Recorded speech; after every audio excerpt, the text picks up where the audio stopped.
Greetings once again, AP Calc students. Mr. Record here from Avon High School with our final and fourth video covering the method of cylindrical shells. As I said before, this method is not going to be tested on the AP Calculus AB or BC exam, but it's a very common method that would be taught in Calculus 2 class. Although it can be used on the AP exam if it is an easier alternative, but the problem that you're about to see is typically definitely not going to appear on the exam because the shell method is going to be necessary. But this could make for a very good Calculus 2 type of question at the college level. So our problem says that we want to find the volume of the solid formed by revolving the region bounded by the graphs of y equal x cubed plus x plus 1, y equal 1, x equal 1, about the line x equal 2.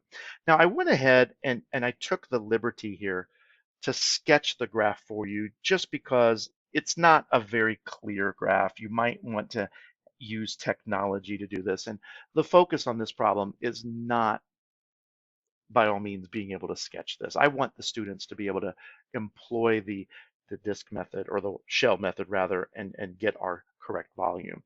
But I'm going to go ahead and just underline by using a appropriate color coding mechanism here. And those are the three colors, blue, red, and green that we have. And then if I use a dashed line in black, this will represent the axis of rotation. Notice that is an x equal 2.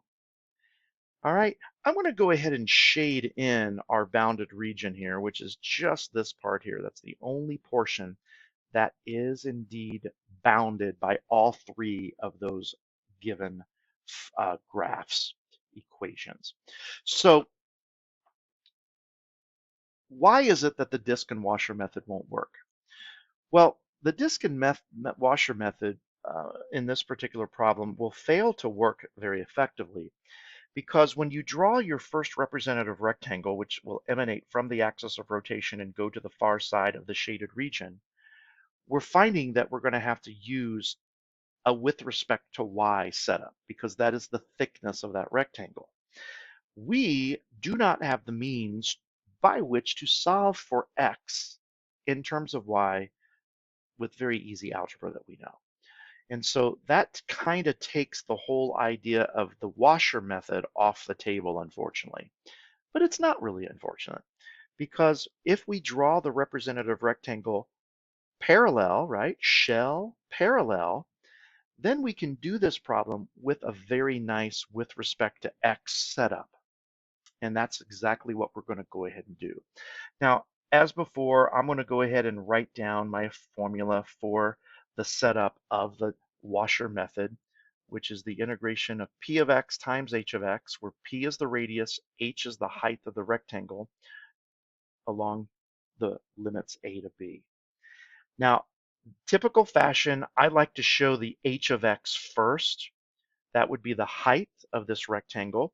Top minus bottom, we have to be very conscious of that top minus bottom because the top is x cubed plus x plus 1, but the bottom is not the x-axis any longer like we've been seeing in previous examples, but it's the constant 1.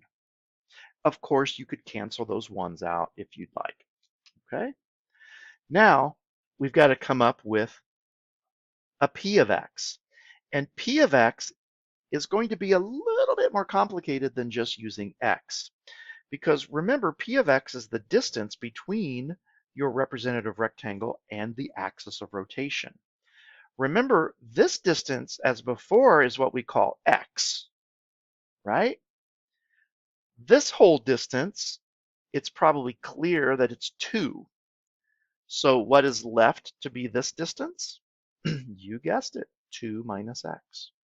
Now, a way that I like to do this is do the mantra right minus left.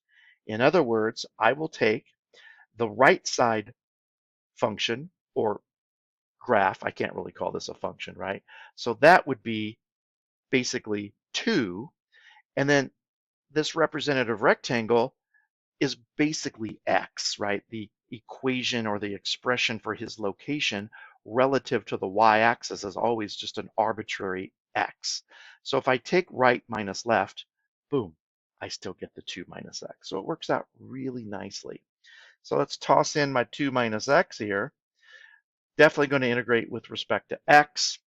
The boundaries of integration are going to be along the x-axis. So that would go from 0 right here to 1 right there.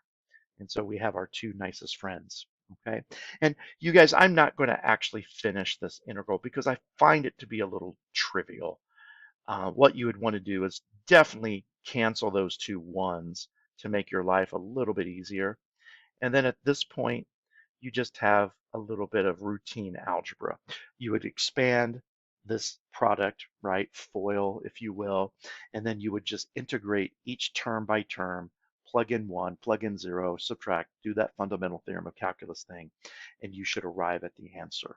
Okay, so, to kind of close out my whole lesson on the shell method, there's really 3 tips that I think if you follow, you're going to be pretty successful.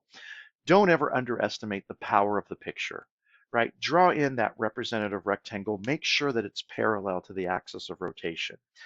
Now, to find your radius p, whether it's a p of x or a p of y, I typically draw a line that begins from the axis of rotation and then extends to the middle of that arbitrarily drawn rectangle. Then you just do top minus bottom or right minus left, depending on the case. In my example right there, I'm pointing to it, I did right minus left, 2 minus x. Now to calculate the h of x or the h of y, so that would be that longer black rectangle that I've drawn. In this case, I'm going to go top minus bottom to come up with that expression. And then you're ready to find your boundaries and integrate. Don't forget that all important 2 pi that goes in front. So hopefully this series of videos has helped you quite a bit with the shell method and you're ready to tackle it head on. Thanks for watching and we'll see you next time.